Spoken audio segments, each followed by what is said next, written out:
All right, folks, here we are today.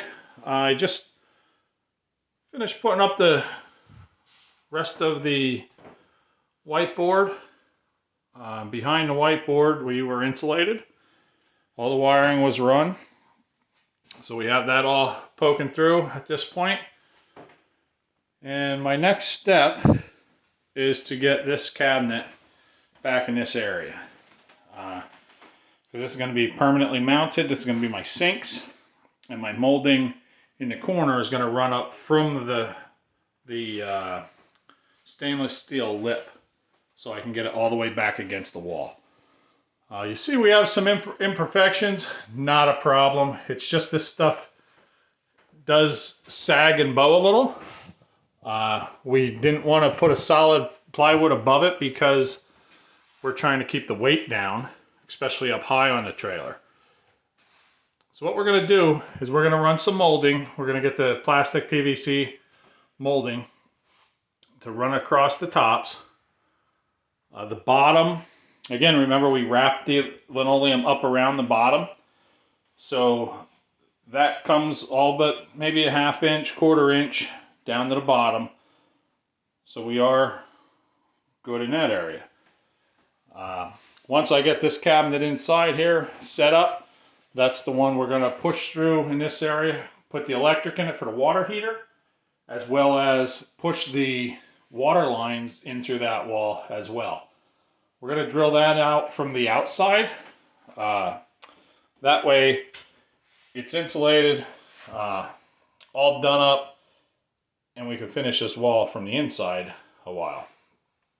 So again, it's going to start to wrap up quickly now. School is back, thank God, and we can get to work on this stuff pretty much during the day.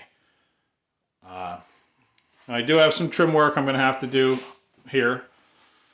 What I did with the whiteboard on the ceiling, it's all dirty still, I have to wipe it off. Stuff is nasty working with cutting it. So I tried to put the divider strips on like this. Okay, I was doing as much damage with those, even on the walls, as I was making it look good. So what I did, and again, because we have a loose wall, it's, you know, we don't have the OSB behind it or drywall, anything like that, because of weight.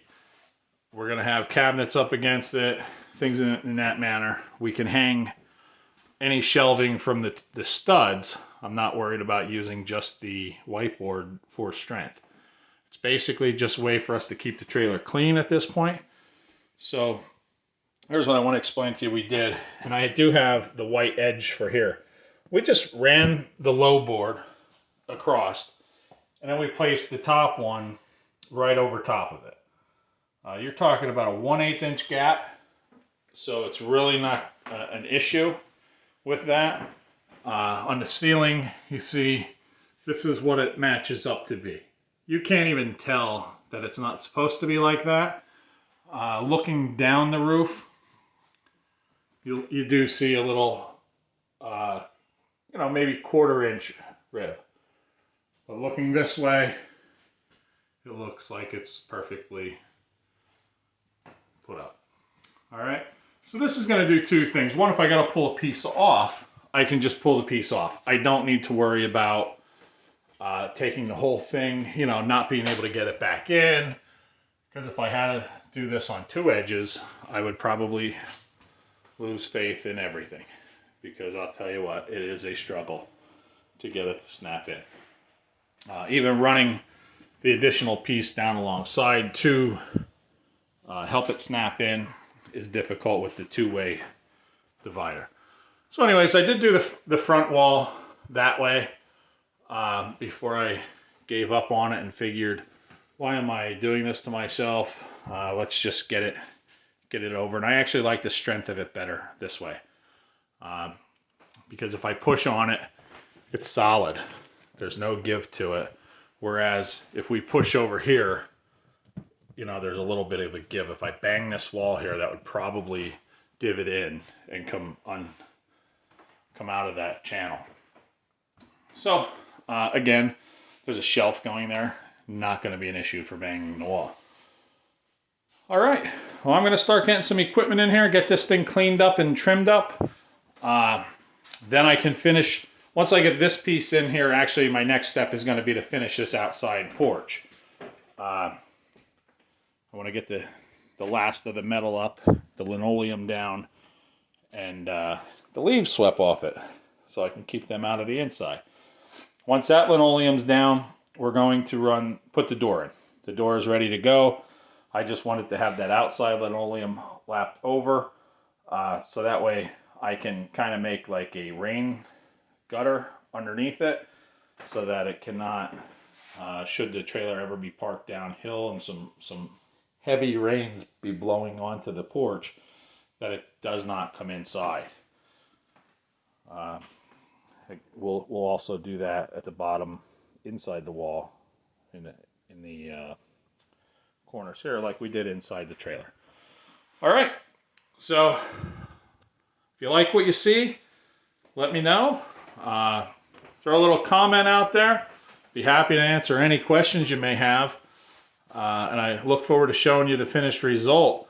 Budget-wise, trying to do this $3,500. We have basically reached that amount. I do have, and that was the build of the trailer, not the equipment.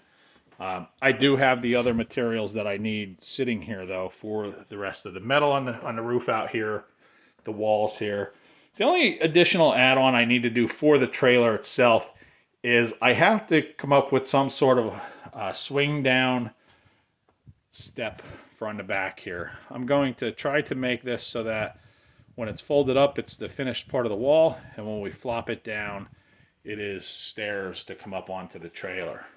And then plan B is to do something totally detached, and we'll see which plan I get to use. All right, see you soon.